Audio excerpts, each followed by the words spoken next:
Okay, so this is the second in the little video series, and I thought today I would concentrate on satire because a few of you have asked me to just kind of clarify that or review what we've done about satire. So we have studied the Truman Show as this kind of social satire, and you would remember saying that satire as a form goes all the way back to ancient Greece. It's nothing new. Of course, it's changed and shaped over time. So what is satire? Well, satire is something that uses humor, exaggeration, irony, parody, the tools of humor to criticize an issue. And often it is an individual at the center of satire. So we often use satire to satirize public figures. Politicians are often the targets of satire. But in its essence, the role of satire is to act as a criticism. In the Truman Show, it's less of an individual, and it's actually society that becomes the subject of the satire. Again, you know, studying it as a social satire, it looks and says that something wrong with the world in which we live in.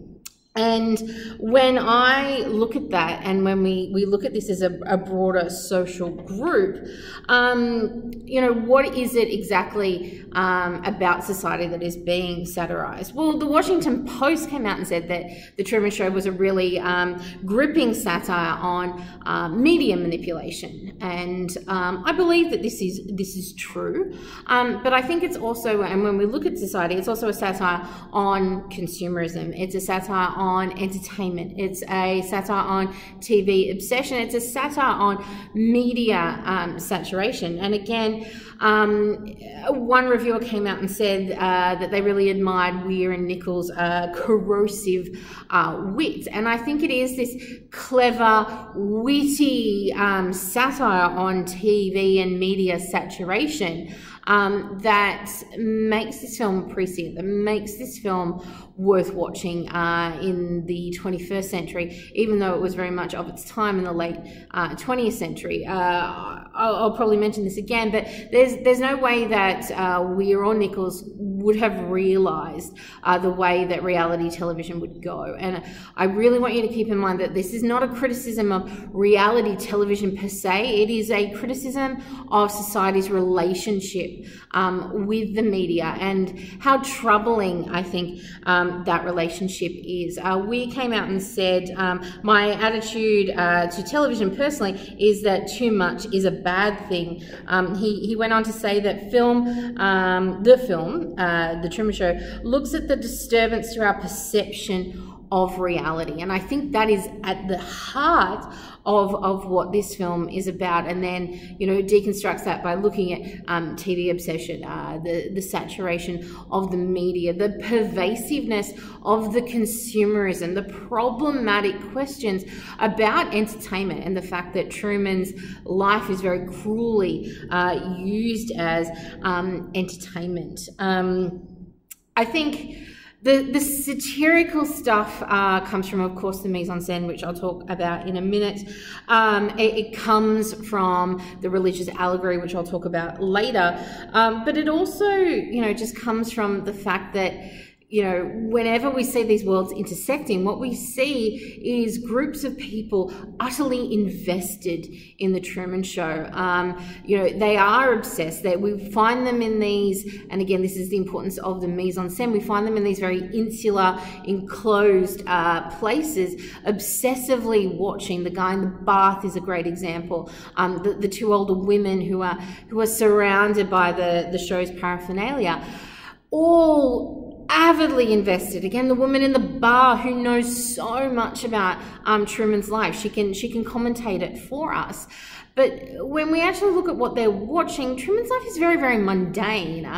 The mundane nature of human life runs supreme, but they're glued. So rather than going out and living their own mundane lives, they're hooked to the TV watching someone else live theirs. They're being told by these big media corporations that what they're watching is a human life, and they are, in a sense, sense, but what we know is, and again, once we get into that moon room space, is that we're watching a very orchestrated, very manipulated, choreographed, constructed version of a real life. And that is also problematic in the mise-en-scène of Sea Haven, which we know is very much a mythical representation of America's past. It would have you believe that it is the representation of the American dream, and in a sense it is. We get, you know, the beautifully manicured streets, the beautiful home, the new car, and of course the picket fence, which is synonymous with the American dream. And it is a very utopic environment when we first see it, but by the midpoint of the film we kind of know that it's not. And the hyper real representation lets us know kind of from the beginning that something is a little bit off color in this world. There's something just a little bit dystopic about it. So, you know, we get this mythical representation of America's past as it never was. And I think it's important that the sources that they went to borrow this representation, you know, again, it was Norman Rockford paintings, it was the film and television of the mid-century, it was the way that America wanted the world to see itself that they've borrowed from, and thus, you know, the world never quite matches up, and that's what's alarming, is they've taken this vision, as Christoph says, the way the world should be, and then put this man in it to live this very mundane life. And this shouldn't be interesting to people, but it inevitably is. And you know, what is we trying to do by giving us this too happy, too perfect, mundane world that is watched 24/7 by not just a few people, but by about 1.7 billion people not living their own lives, and stuck in this stagnation and this pattern of just watching, always indoors, and again always surrounded by the paraphernalia of the show. When we're talking about that real world mise-en-scène as well, this is where the Truman Bar becomes really important and is another layer of satire there, because in that environment they're not just avidly watching. It gets to the point that by the end of the film they kind of treat it like a game. It is an allusion to the sports bar, and it parodies the American sports bar for what it does and the way people behave in that space. And then they treat the Truman Show like that as well. They start casting bets on whether he's going to survive. Their investment in the show is humorous, but it is that humor that makes it quite alarming. And again, you know, the guy in the bathtub, we laugh, and we laugh at the ridiculousness of him, but we are meant to then come back and start asking some questions about why they're watching this. And again, how do we answer that question about why we're watching this? Well, it becomes quite difficult to answer that. And as I mentioned before, there was no way we knew that reality television was going to go the way it did. But had you have asked people at the turn of the century that whether watching someone cook a risotto to a timed clock would be such a global sensation, I think people would have said no. And yet here we are. And I remember when I traveled to South Africa in 2017 and people found out I was an Australian, one of the first things that they wanted to talk to me about was Australian MasterChef, because it was so phenomenally popular there, and the poison chalice, if you will, that was choosing to make a risotto, and that's become really global entertainment. So when we're looking at these people and wondering why we're watching, and wondering why they're watching the Truman Show, that is what Peter Weir wants us to do. He wants us to start asking those questions about why these people are so invested. Well, you know, it comes back to what they've been sold. They've been sold this fallacy that what they're seeing on air is true. It is a human life, and of course, as we go through the film and as those meta-cinematic layers reveal themselves to us, we realize that what they're being sold is a lie, and that creates a much greater problem is that when we go into this world now, we see people who aren't able to discern fiction from reality. There is a conflict between what is true and what is real. There is a conflict between what is real and what is fiction. And even Truman Burbank's name is, I think, significant in that satire. We've got the true man, and then we've got Burbank,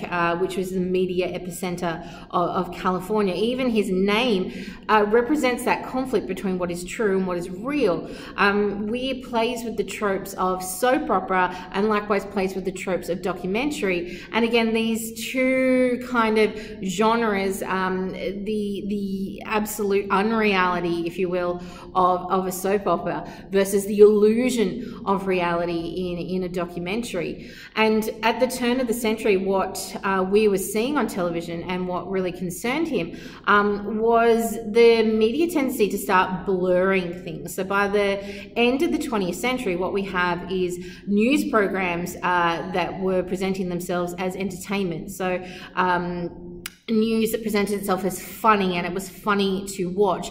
And that blending and that blurring really for Weir started raising some really important questions about what happens when we blur the lines too much, and what happens when we can't quite discern reality from fiction. What happens when what is meant to be informative becomes innately entertaining. And that was one of his problems, and it informs in an important way his satire, because what has happened in the Truman Show is really that a big media organization has been given immense power, and we know that they legally adopt children. So this isn't a question of whether they did was legal or not. It was legal. The question then comes back to, well, how did they get that much power? And that is enormously problematic, because a big media organization has very easily been able to commodify a human life, sell it as truth, and create a global entertainment phenomena of which no one is asking any moral or ethical questions about, with the exception of Sylvia in there. So I guess the last bit, so we have the kind of the metafiction, we have the characterization, we have all the cuts that are informing that satirical edge to the film, heightened by the mise-en-scène. And then finally we have the religious allegory that goes through. And someone criticized the film, saying that Weir was kind of biting the hand that feeds him. Paramount Pictures is a big media organization, and he uses all the mechanisms and the money behind that to criticize big media. But I think that there is a validity to that, but I think we need to look at who he is satirizing. And I think when it comes down to that religious allegory, it is, big media moguls that are the target of his satire. So your Bloombergs and your Murdochs, who are kind of embodied by Christoph, that personification of media worship, or a visual representation of media worship. And he's been allowed to elevate himself to a godlike figure. He really does preside over Truman's World from that techno-noir space of the Lunar Room. And so we've got the mise-en-scène of Truman's perfect but not really perfect world, the immense power and production power of that liminal space of the moon room, and then a real world that is completely invested in a very, very problematic way. And it's interesting looking at this film, and remember that Weir tells us that his vision of this film was that the present that you're watching is actually 20 years in the future, so our contemporary time.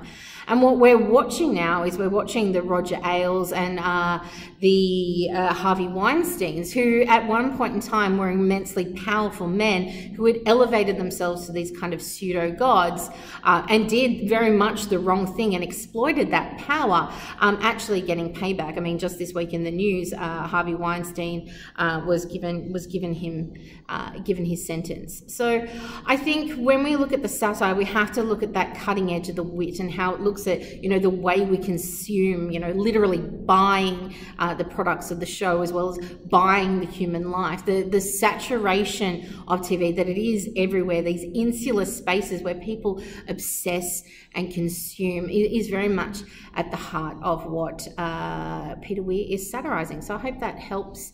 Likewise, ask any questions if you're confused. Adios.